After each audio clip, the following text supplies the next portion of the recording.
সম্মানিত দর্শক এবং শ্রোতাবৃন্দ, আমি যশোরী আপনাদের সকলকে জানাই আসসালামু আলাইকুম ওয়া রাহমাতুল্লাহ।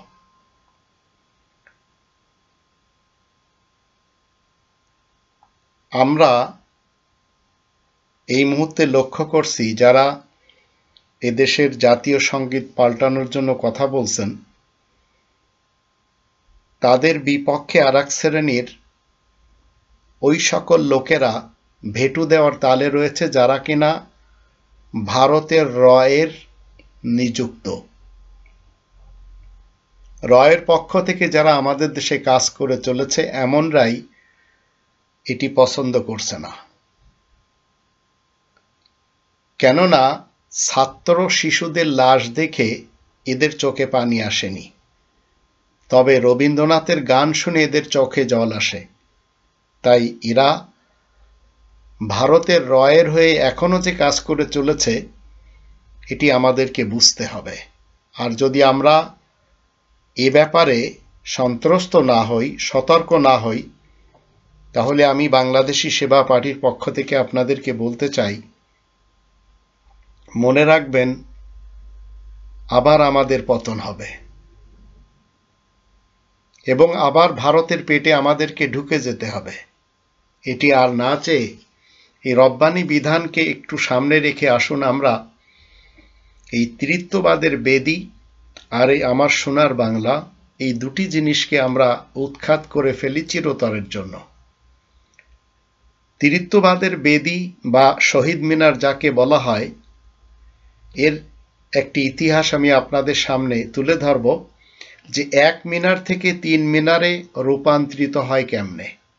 শহীদ মিনার তো কলকাতাতেও আছে, তাদের তো একটি মিনার, আমাদেরও একটি মিনারাই ছিল, কিন্তু সেখান থেকে খ্রিস্টানদের তৃত্ববাদে কিভাবে রূপান্তরিত হয়। প্রথমে আসুন এই তৃত্ববাদকে আমরা বলতে পারবো কিনা। 4 নম্বর সূরা আন-নিসার 171 আয়াতে আল্লাহ বলেন, ইয়া আহলাল কিতাব লা তাগলু ফি দীনিকুম ওয়া লা তাকুলু আলাল্লাহি ইল্লাল হক ইন্নামাল মাসীহু ঈসা ইবনু মারইয়াম রাসূলুল্লাহি ওয়া কালিমাতুহু আলকাহা ইলা মারইয়াম ওয়া রূহুম মিনহু ফাআমিনু বিল্লাহি ওয়া রুসুলিহি ওয়া লা তাকুলু সালাসা ইনতাহু খায়রাল লাকুম ইন্নামাল্লাহু ইলাহুন ওয়াহিদ সুবহানাহু আন ইয়াকুনা লাহু ওয়ালাদ লাহু মা ফিস সামাওয়াতি ওয়া মা ফিল আরদি ওয়া কাফা বিল্লাহি ওয়াকিলা। শোনো হে আহলে কিতাব তথা আল কিতাবের ধারক দাবিদার মুসলমান শিয়া, মুসলমান সুন্নি, মুসলমান সালাফি, মুসলমান কাদিয়ানি, মুসলমান তাবলিগি, মুসলমান জামাত শিবির, মুসলমান বিএনপি, মুসলমান বিএল, মুসলমান হিফাজত, মুসলমান তরিকত, মুসলমান এদেশের যারা জনগণ রয়েছেন তাদের সকলকে আল্লাহ বলছেন, তোমরা নিজেদের জীবন ব্যবস্থা ব্যাপারে মোটেই বাড়াবাড়ি করবে না। এটি আমাদের জীবন ব্যবস্থা সকল মানুষের জন্য, এবং আল্লাহ সম্পর্কে সত্য ছাড়া কিছুই বলবে না। নিশ্চয় আল মাসীহ ঈসা ইবনু মারইয়াম সেই আল্লাহ তাআলার বার্তাবাহক রাসূল এবং আল্লাহ তাআলার শব্দ, যা মারিয়ামের কাছে পাঠানো হয়েছে আল্লাহ তাআলার তরফ থেকে হুকুম হিসেবে। সুতরাং তোমরা সবাই আল্লাহ তাআলার উপর আস্থাবান হও, আর আল্লাহ তাআলার সকল বার্তাবাহক রাসূলদের উপরে আস্থাবান হও। আর তোমরা এই কথা মোটেই বলবে না তৃত্ববাদ সত্য, ওয়ালা তাকুলু সালাসা, এটাকে বাদ দাও, তাতেই তোমাদের মঙ্গল হবে। নিশ্চয় আল্লাহ তাআলাই তো একমাত্র আইনদাতা, আল্লাহ তো পবিত্র মহান। এসব থেকে আল্লাহ তাআলার জন্য ছেলে থাকবে বা সন্তান থাকবে, অথচ গগনমণ্ডল ও পৃথিবীতে যা কিছু রয়েছে সবই যে আল্লাহ তাআলার জন্য, আর কার্য উদ্ধারকারী হিসেবে আল্লাহ তাআলাই তো যথেষ্ট। তো আমরা যদি মঙ্গল যাত্রা চাই আগামী দিনের জন্য, এই তৃত্ববাদের বেদি ছেড়ে দিতে হবে।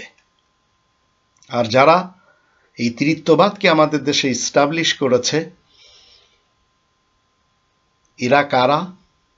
5 নম্বর সূরা আল মাইদার 51 এবং 57 আয়াত দুটি থেকে আমরা জানবো, এবং এই জাতীয় সঙ্গীত যারা ইস্টাবলিশ করেছে। আর আমি তো সবসময় আপনাদেরকে বলে চলেছি যে ভারতীয় র এবং তাদের পোষ্যপুত্ররা এই কাজগুলি করেছে। আপনাকে আমাকে জানতেও দেয়নি, কারণ তারা এই আয়াতগুলি জানে, আর এই আয়াতগুলির দৃষ্টিতে তারা এই দুটি জিনিস ইস্টাবলিশ করে 53 বছর পর্যন্ত আমাদের সন্তানদেরকে মুশরিক বানিয়েছে। 51 নম্বর আয়াতে বলা হচ্ছে, ইয়া আইয়ুহাল্লাযীনা আমানু লা তাত্তাখিযুল ইয়াহুদা ওয়ান নাসারা আউলিয়া বা'দুহুম আউলিয়া বা'দ ওয়া মান ইয়াতাওয়াল্লাহু মিনকুম ফাইন্নাহু মিনহুম ইন্নাল্লাহা লা ইয়াহদিল কওমাজ জালিমিন। তোমরা যারা ঈমান এনেছো শোনো, তোমরা ইহুদি এবং নাসারাদেরকে মোটেই বন্ধু হিসেবে গ্রহণ করবে না, তারা তো নিজেরাই একে অন্যের বন্ধু। সুতরাং তোমাদের মধ্যে যে কেউ তাদেরকে বন্ধু হিসেবে গ্রহণ করবে সে তো ওদের দলে সামিল হবে। নিশ্চয় আল্লাহ জালিম কওমকে পথ দেখান না মোটেই। তা আমাদের দেশে অপরাধীদের একটি চক্র ইহুদিদের সাথে খুব বন্ধুত্ব করে, খ্রিস্টানদের সাথে খুব বন্ধুত্ব করে। তাদের মধ্যে আপনারা জানেন সেই ইসরায়েলের সাথে হাত মিলানো, সেই আসলামকে বলেন অথবা ভিপি নূরকে বলেন।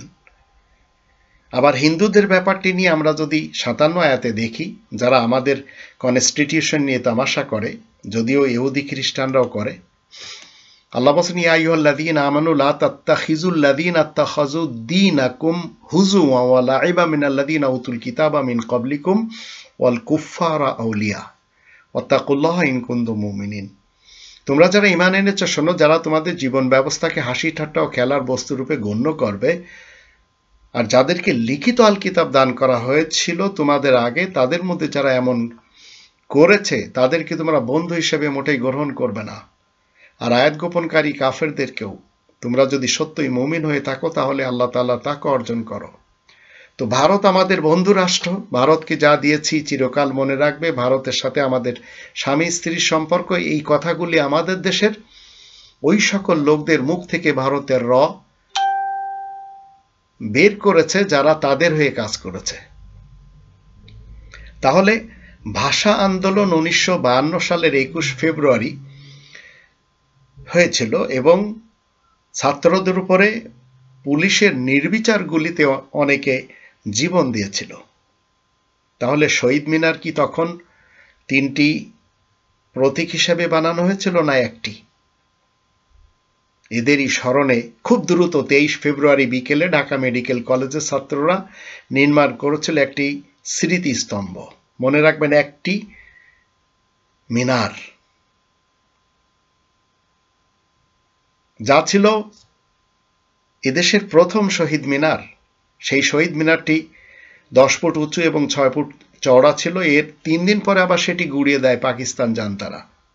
এরপর থেকে রয়ের এজেন্টদের নানা বাকবদলের মধ্য দিয়ে এখনকার চেহারা পেয়েছে কেন্দ্রীয় শহীদ মিনার। তো 1952 সালের 21 ফেব্রুয়ারি প্রথম পাকিস্তানি শাসক গোষ্ঠীর রক্ত স্নাত রোষানলে পড়ে নিরস্ত্র স্বাধীন চেতা বাঙালিরা এদের কি করে? রোষানলে পড়ে। ভাষার জন্য জীবন দিয়ে বাঙালিরা দেখিয়ে যায় দাবি আদায়ের পথ পরিক্রমা। এরপর নানা পর্যায় পেরিয়ে 71, আর 71-এর পর আজ 2024।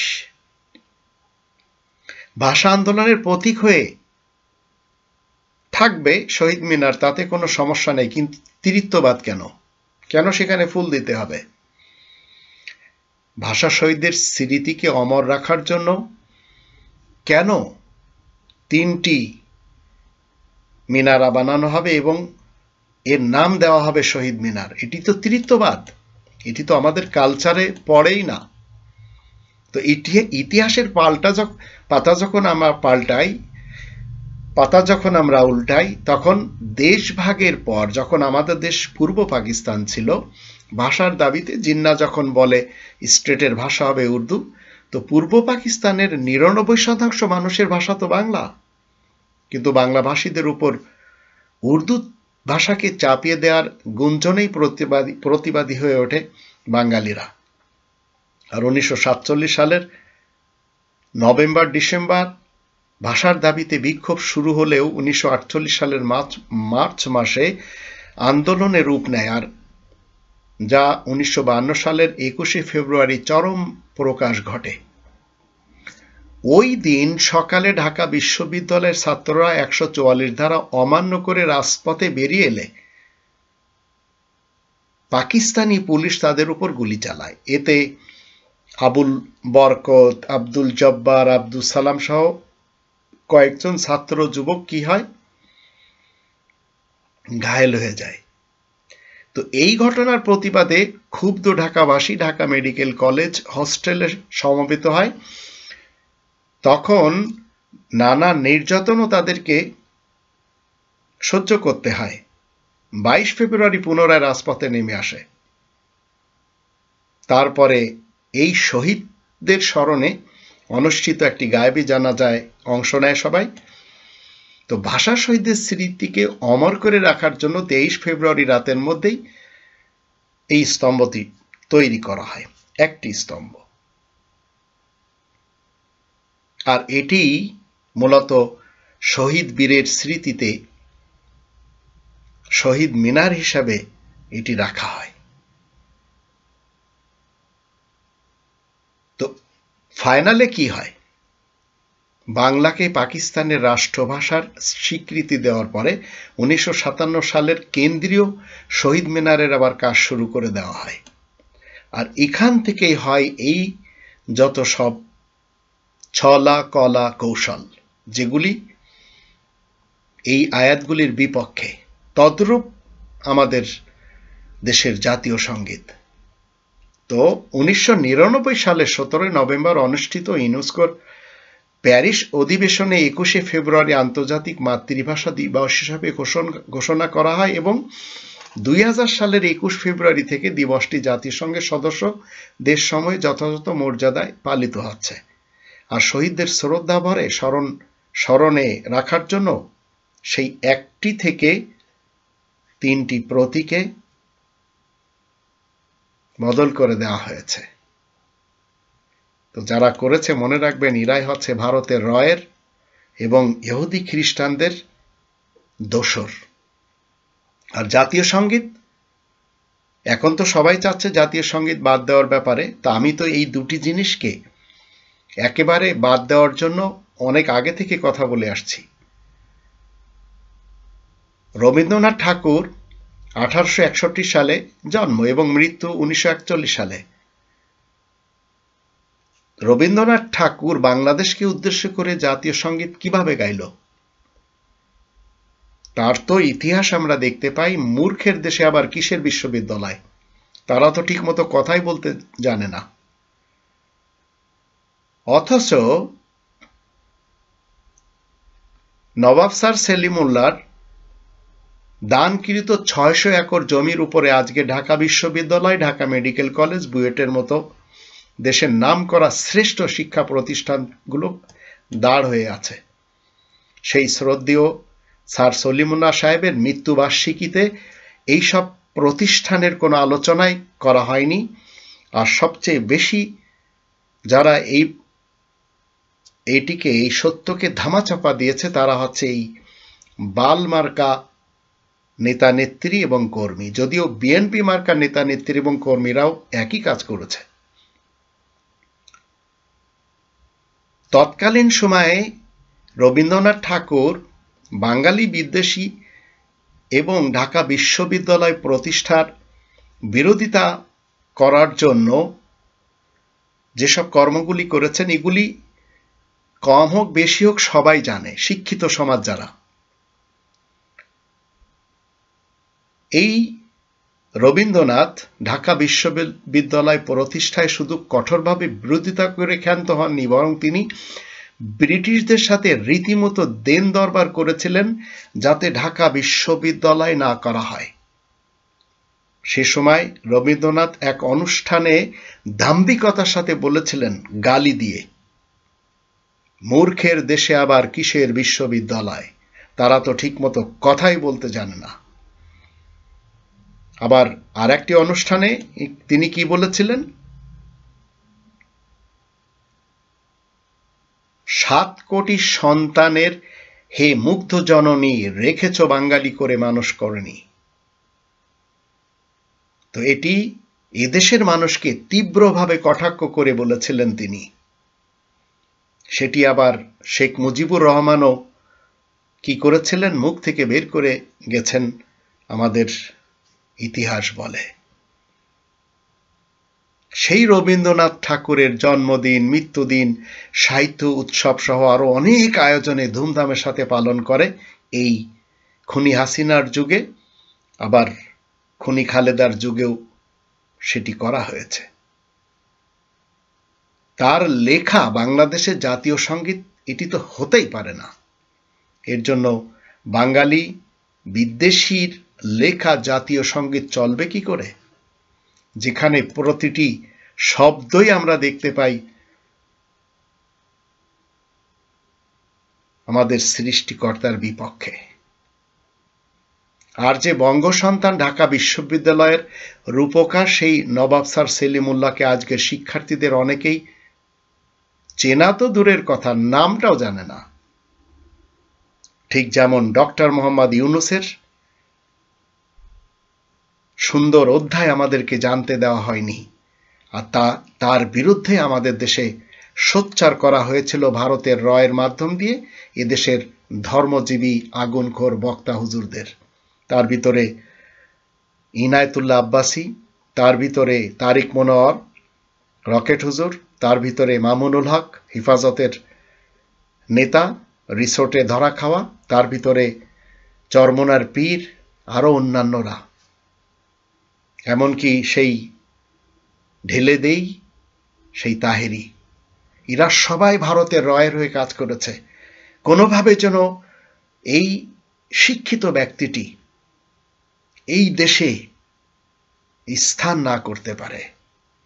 আর যে চেয়ার থেকে তাকে বলা হয়েছিল খুনি হাসিনার মাধ্যম দিয়ে যে তাকে পদ্মা ব্রিজ থেকে নামিয়ে চুবানো হোক, সেই আসনে আল্লাহ তাকে বসিয়েছেন। আমরা জাতি হিসেবে কতটা অকৃতজ্ঞ বলতেই তো লজ্জা লাগে।